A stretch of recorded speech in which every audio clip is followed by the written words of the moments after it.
Ya, ada berapa nih?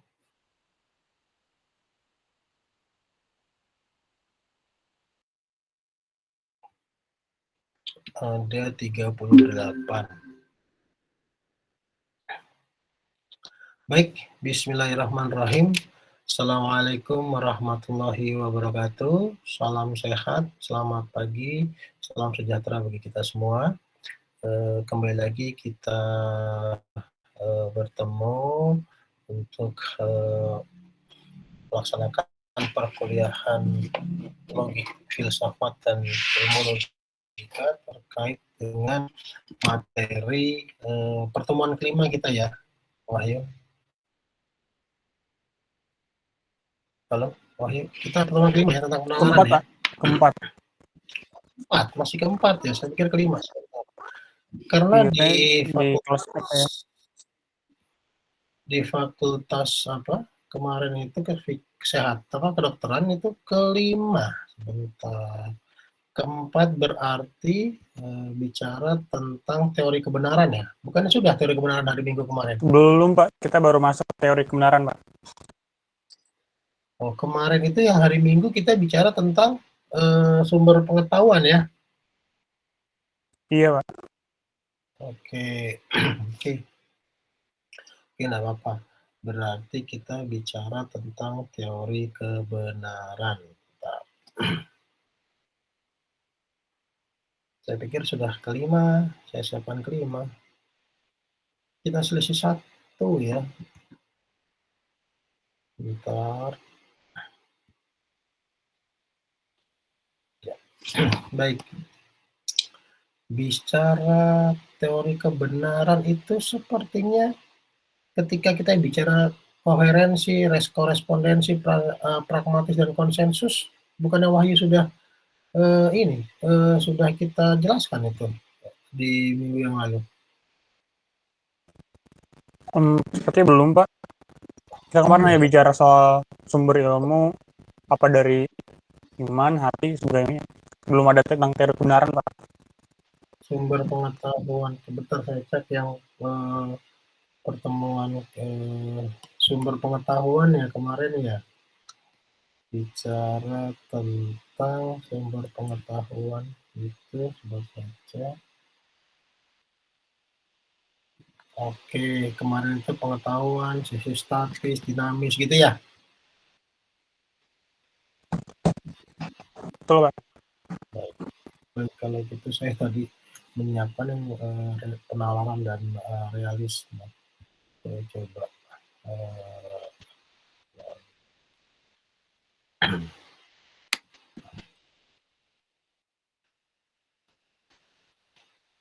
Oke, kita bicara tentang teori kebenaran. Bagaimana kita berupaya dalam rangka mencari kebenaran, bagaimana kita mengklasifikasikan kebenaran, dan bagaimana kita mempergunakan kebenaran. Terkait dengan teori kebenaran, ini yang akan kita bahas adalah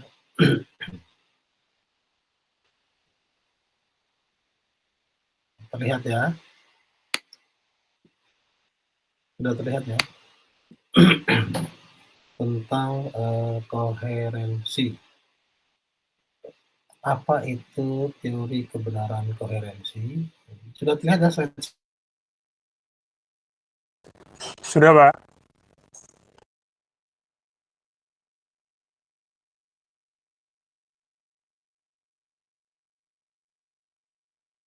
Ya, yang dihasilkan atau merupakan hasil keruntutan dari pernyataan. Ya. Pernyataan-pernyataan dikatakan benar manakala ada runtutannya, ada pernyataan yang awal, pernyataan satu, yang didukung dengan pernyataan berikutnya. Dan secara logika bisa dibuktikan kebenarannya. Contoh, ya, di sini semua segitiga mempunyai sudut yang berjumlah 180 derajat.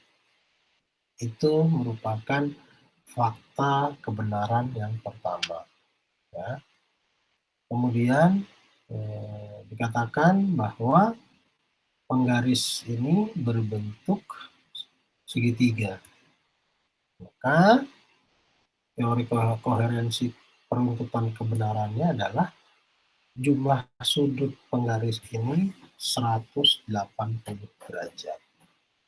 Nah, bicara koherensi ini adalah bagaimana kita bisa menarik sebuah teori kebenaran berdasarkan runtutan pernyataan-pernyataan sebelumnya yang dianggap memiliki logika yang linier.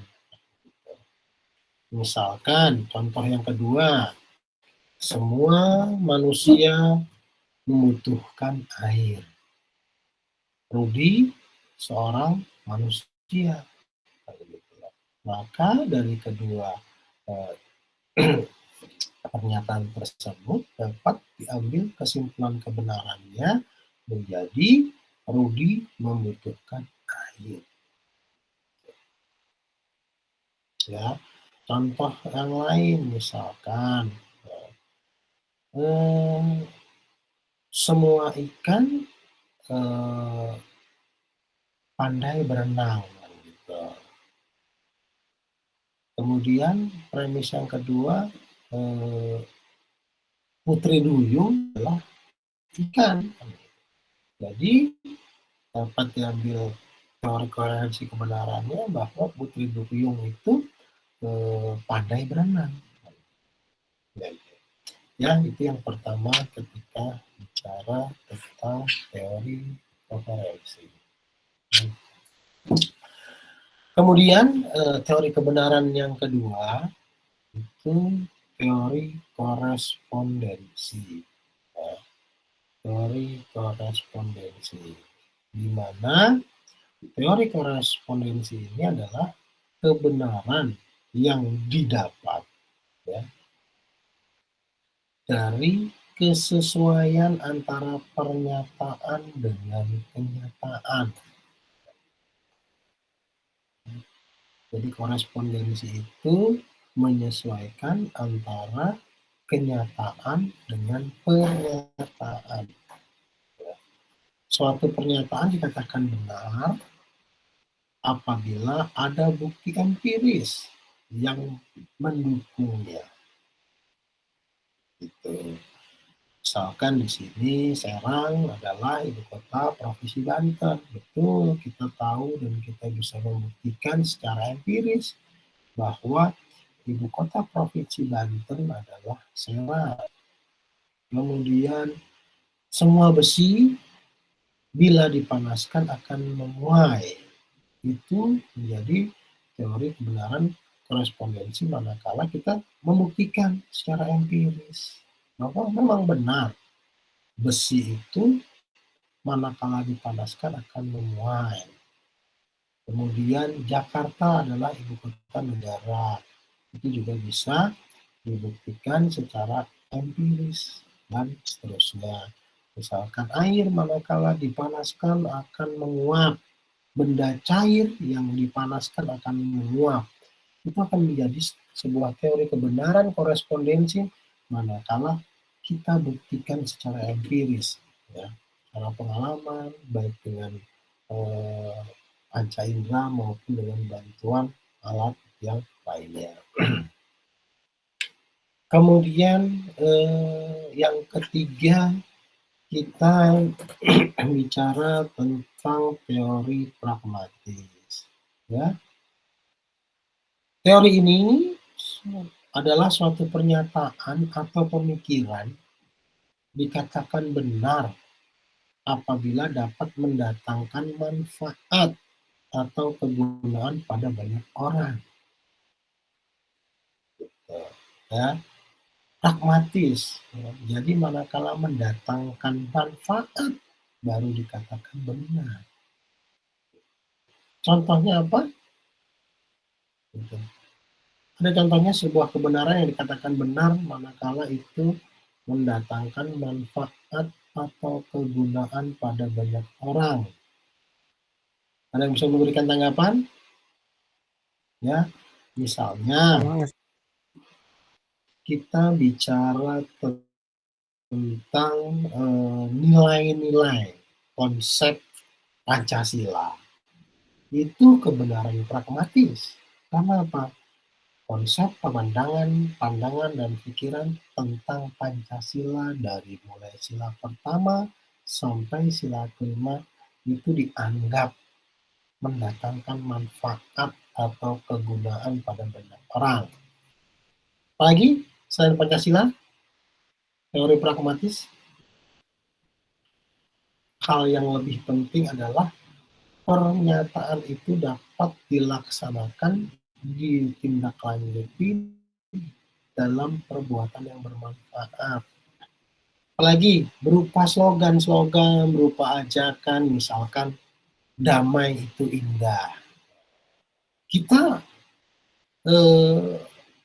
bisa menganggap itu benar karena mendatangkan kebermanfaatan. Apakah keindahan itu dalam berbentuk kedamaian? Nah, itu kan belum tentu.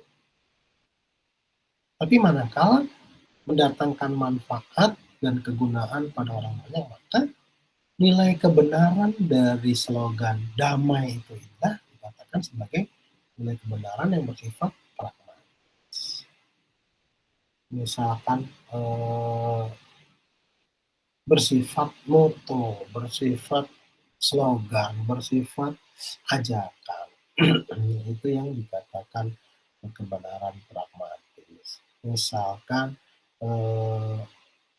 lawan COVID-19 dengan 3M. Ya. Konsep 3M itu kan memiliki nilai kebenaran, manakala dianggap mendatangkan manfaat. Sekarang nambah lagi jadi 4M ya. Itu akan berubah sesuai dengan nilai manfaat dan kegunaan. Kemudian ini contoh tentang tadi sebuah besi bila dipanaskan akan memuai, mempunyai kebenaran pragmatis bagi tukang pandai besi atau pabrik untuk mengolah besi sehingga menjadi alat-alat yang bermanfaat bagi manusia. Misalnya ada peristiwa kebakaran, pernyataan tentang apa sebab kebakaran tidak bermanfaat maka tidak benar. Hal yang benar adalah tindakan cepat untuk memadamkan api seperti mencari ember dan air, menelpon pemadam kebakaran dan lain sebagainya. Ini ketika kita dihadapkan dengan persoalan, jadi kebenaran pragmatis itu lebih pada bagaimana kita mencari jalan keluar yang sifatnya konstruktif, memiliki nilai kebenaran, bukan yang destruktif. Contoh pada peristiwa kebakaran bukan mencari penyebabnya, menyalahkan siapa yang memicu terjadinya kebakaran, tetapi bagaimana kita mencari jalan keluar yang sifatnya konstruktif yang memiliki nilai manfaat. Yaitu yang pertama apa? Memadamkan api. Kita jangan bicara mencari siapa yang salah, madamkan ini dulu. Karena teori kebenarannya adalah bagaimana kita bicara secara konstruktif, memiliki nilai manfaat. Nanti setelah terpadam, baru kita mencari siapa yang menjadi penyebab. Jadi bagaimana kita bisa melihat sudut pandang kebermanfaatan dan kegunaannya dari teori kebenaran pragmatis. Ya. Sampai di sini ada yang mau ditanyakan? Lanjut ya. Oke, kemudian teori konsensus. Ini materinya tidak terlalu banyak ya. Teori kebenaran konsensus merupakan pernyataan yang dikatakan benar apabila dihasilkan dari suatu konsensus bersama atau kesepakatan. Untuk mencapai konsensus, ada syarat-syarat yang harus dipenuhi. Misalnya apa? Misalnya, ketika kita ingin memfatwakan sebuah peraturan oleh MUI, memfatwakan apakah sebuah makanan itu dikatakan halal atau haram. Nah, itu merupakan sebuah teori kebenaran yang berdasarkan konsensus. Gitu. Pemberlakuan PSBB kemarin itu merupakan kebenaran bahwa bekerja bisa dilakukan secara daring, kuliah pun dilakukan secara daring, bahkan ujian nasional pun ditiadakan. Itu juga merupakan sebuah teori kebenaran berdasarkan konsensus. Seorang peserta didik dinyatakan lulus tidak dengan melalui kegiatan ujian nasional. Benar atau tidak? Benar. Pada tahun berapa? Pada tahun 2020, 2021. Karena apa? Terjadi pandemi. Nah, itu konsensusnya.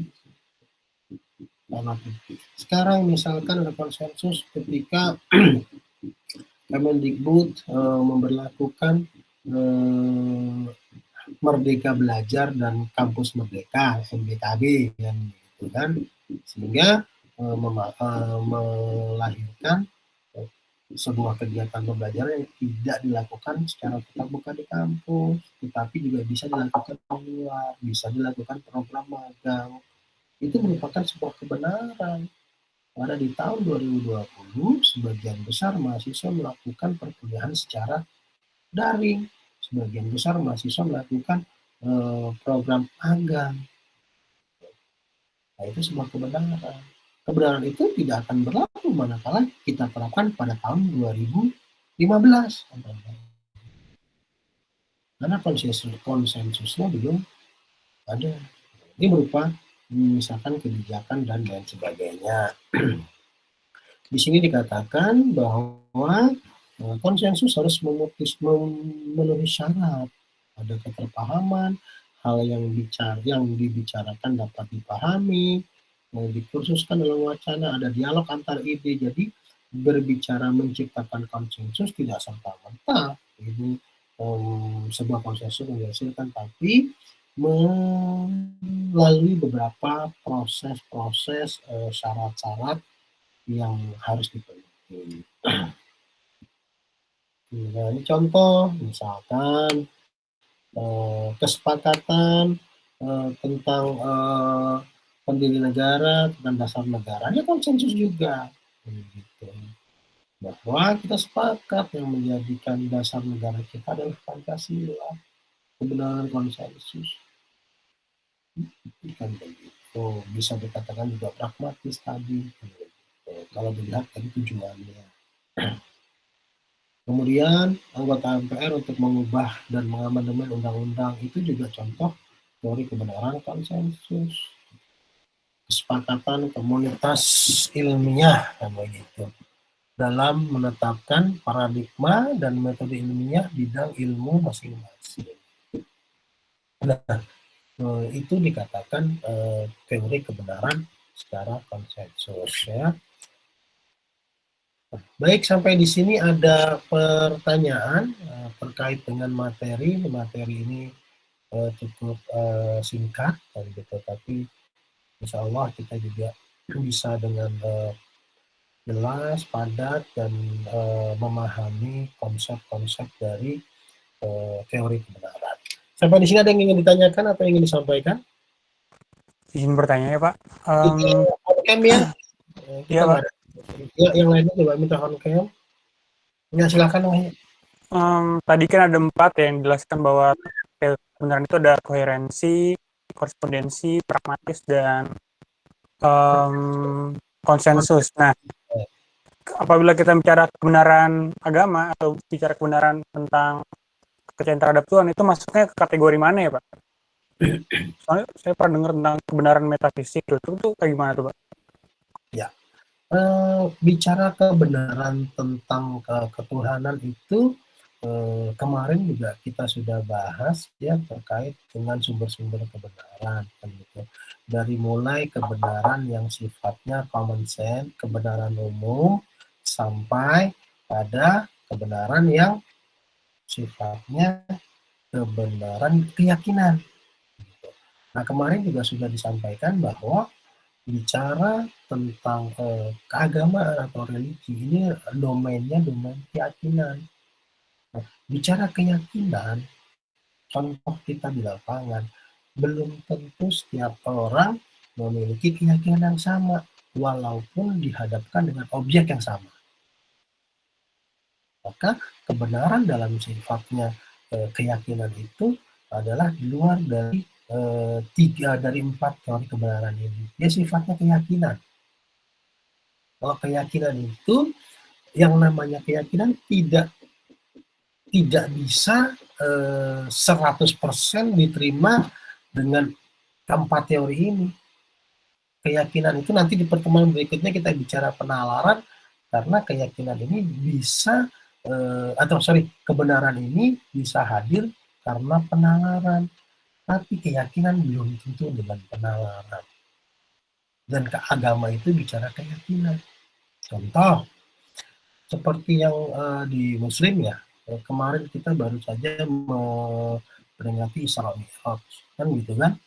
Ketika di peristiwa Isra dan Mi'raj itu kan dikatakan Nabi Muhammad selain dia ke satu tempat, dia juga melalui perjalanan ke langit ketujuh, ya. Masjidil Haram ke Masjidil Aqsa pada saat itu ya. Ketika bicara dari Masjidil Haram ke Aqsa itu ditempuh dalam 1 malam. Itu ketika bicara kebenaran pada saat 1000 tahun yang lalu belum bisa dibuktikan. Dari Mekah ke Palestina itu dalam 1 malam. Tetapi dengan kemajuan teknologi kita dapat buktikan bahwa oh ya betul ya, jangankan dari Mekah ke Palestina, dari Indonesia ke Mekah aja bisa 1 malam 8 jam. So ketika teknologi lebih canggih lagi, 10 tahun atau 20 tahun yang akan datang lebih bisa dipangkas. Dari jarak Mekah ke Indonesia mungkin bisa 6 jam, berarti kan kurang dari 1 malam. Nah, bicara pertemuan Nabi Muhammad ke langit ketujuh ke Tuhan ini juga keyakinan yang belum bisa ditemukan, belum bisa dibuktikan secara tadi keempat teori. Apakah dengan koheren, korespondensi, pragmatis, bahkan konsen, itu bicara keyakinan. Contoh pertama. Yang kedua, ketika kita berbicara kemarin saya sampaikan berobatlah ke seorang dokter yang sama kualitasnya. Setiap orang benar, oh, dokter ini memberikan resep dan lain sebagainya. Tapi setiap orang keyakinannya belum tentu sama. Yakin sembuh nggak nih berobat dokter ini? Belum tentu. Mungkin ada yang lebih yakin dengan pengobatan tradisional. Karena bicara keyakinan itu bukan hanya faktor logika, tapi ada faktor non logika. Yang saya jelaskan kemarin bahwa itu tadi di dalam manusia ada 3 unsur, akal, hati, dan iman. Akal bicara kebenaran yang bisa dibuktikan tadi secara koheren, korespondensi, pragmatis, dan konsensus. Hati belum tentu sama. Ada yang bisa terima dengan kenyataan, ada yang tidak bisa terima dengan kenyataan.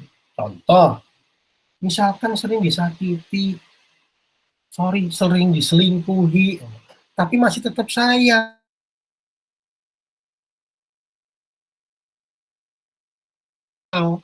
Perasaan. Tidak bisa kita bicara dengan teori korespondensi sampai konsensus.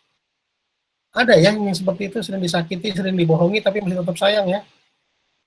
Nah, langsung deh. Itu kan bicara tidak bisa kan kita ukur dengan teori kebenaran. Harusnya kalau dibohongi, disakiti, ya udah putusin aja, ibaratnya begitu ya contohnya ya. Tapi masih tetap kita pertahankan. Itu baru hati,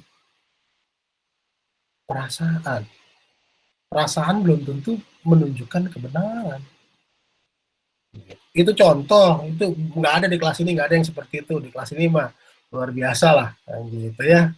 Ya, itu dari kelas lain yang kebetulan ketularan dari kelas ini, gitu ya. Nah, ketika kita bicara tingkatan iman, ya lebih kompleks lagi. Keyakinan setiap orang beda-beda. Walaupun dengan rasa yang sama gitu lah, kita ajak makan bakso atau steak ya, ada yang bilang oh steak Abuba yang cabang cepetnya lebih enak ketimbang yang di Cibubur, padahal standar standar apa namanya SOP-nya dalam pembuatan steak itu sama. Atau oh McD, mohon maaf ya saya sebut mereknya, McD di cabang ini beda rasanya dengan McD di cabang ini, kenapa bisa, padahal takarannya sama, ayamnya dengan kualitas yang sama, sudah terkontrol baik.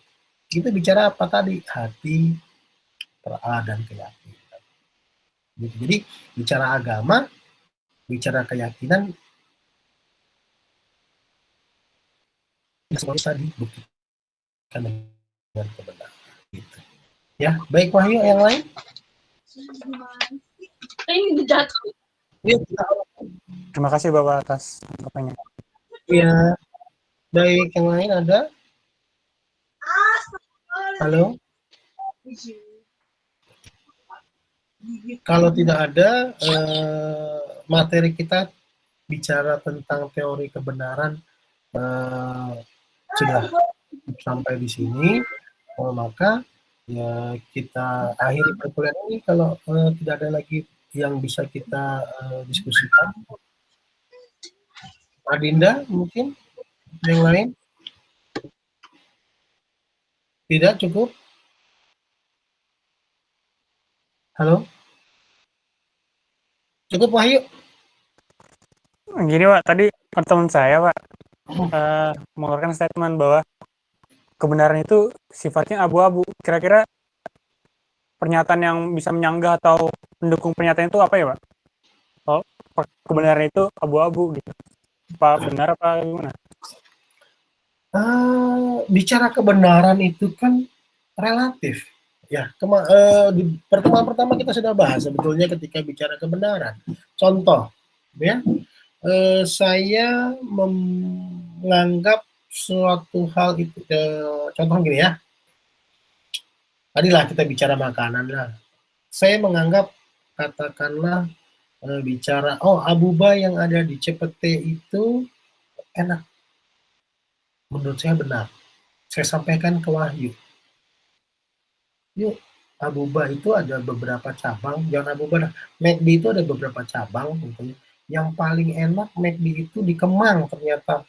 Yang McD yang pertama kali buka. Itu kebenaran secara empiris. Ya, pengalaman saya, baik dari Panca Indra dan lain sebagainya. Saya sampaikan ke Wahyu. Sementara Wahyu juga pernah makan McD Kemang. Oh iya Pak, enak. Menurut saya dan menurut Wahyu benar bahwa McD yang paling enak adalah di Kemang.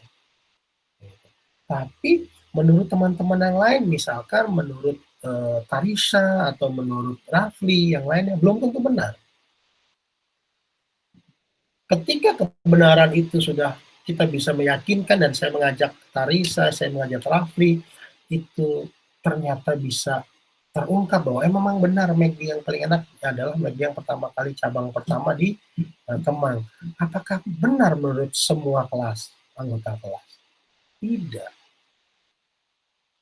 Maka dikatakan kebenaran ini tidak. Ketika kita semua bicara benar, apakah menurut pengakuan ruangan kelas-kelas lain, anggota kelas-kelas lain? Benar, belum tentu. Maka ketika bicara kebenaran, kebenaran itu tidak ada yang final. Maka ketika bicara filsafat adalah filsafat itu upaya manusia dalam rangka terus mencari kebenaran. Begitulah ya. Tidak ada yang Oke. gitu. Oke, ada lagi? Ya, Pak. Terima kasih lagi, Pak. Ada lagi yang memberikan tanggapan yang lainnya? Saya minta on cam, ayo kita on cam. Ini saya khawatir masih tidur semua ini. Oh iya Pak, izin Pak untuk ping record yang ini sama sebelumnya ntar kirim sekaligus aja ya Pak. Baik, nanti saya kirim semua selanjutnya. Kebetulan minggu lalu saya agak kurang enak badan gitulah. Jadi kurang maksimal.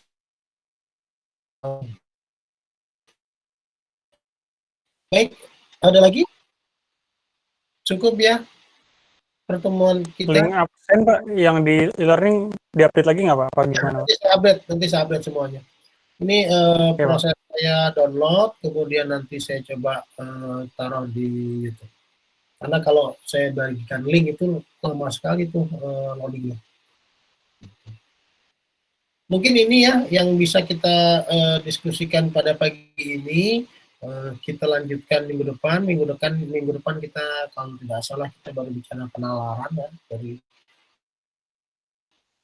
dari bagaimana kita coba bisa menyimpulkan dalam berbagai sudut pandang yang disebut penalaran. Begitu. Baik ya, kalau tidak ada pertanyaan lagi, kita akhiri. Oh iya lagi Pak. Oh ya, Pak, izin lagi. Ya. Boleh nggak sih Pak kalau materinya langsung aja Pak di share Pak di e-learn gitu agar kita juga sebelum kelas bisa baca dulu dan akhirnya bisa diskusi juga gitu Pak. Jadi biar ada datanya. Baik. Nanti akan saya coba share dulu di e-learning-nya ya. Gitu ya. Karena terkadang dari koordinator saya harus ada beberapa updatean yang saya harus masukkan juga gitu ya. Baik, kalau gitu ada lagi? Wahyu? Udah Pak, dari saya itu cukup itu dulu Pak. Main mungkin ada yang bertanya.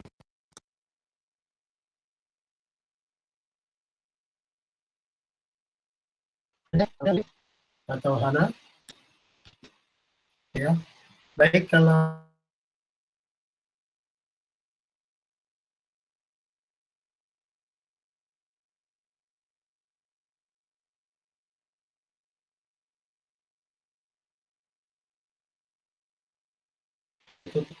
kemudian kita absen ya. Terima kasih atas segala perhatian. Assalamualaikum warahmatullahi wabarakatuh. Waalaikumsalam warahmatullahi wabarakatuh.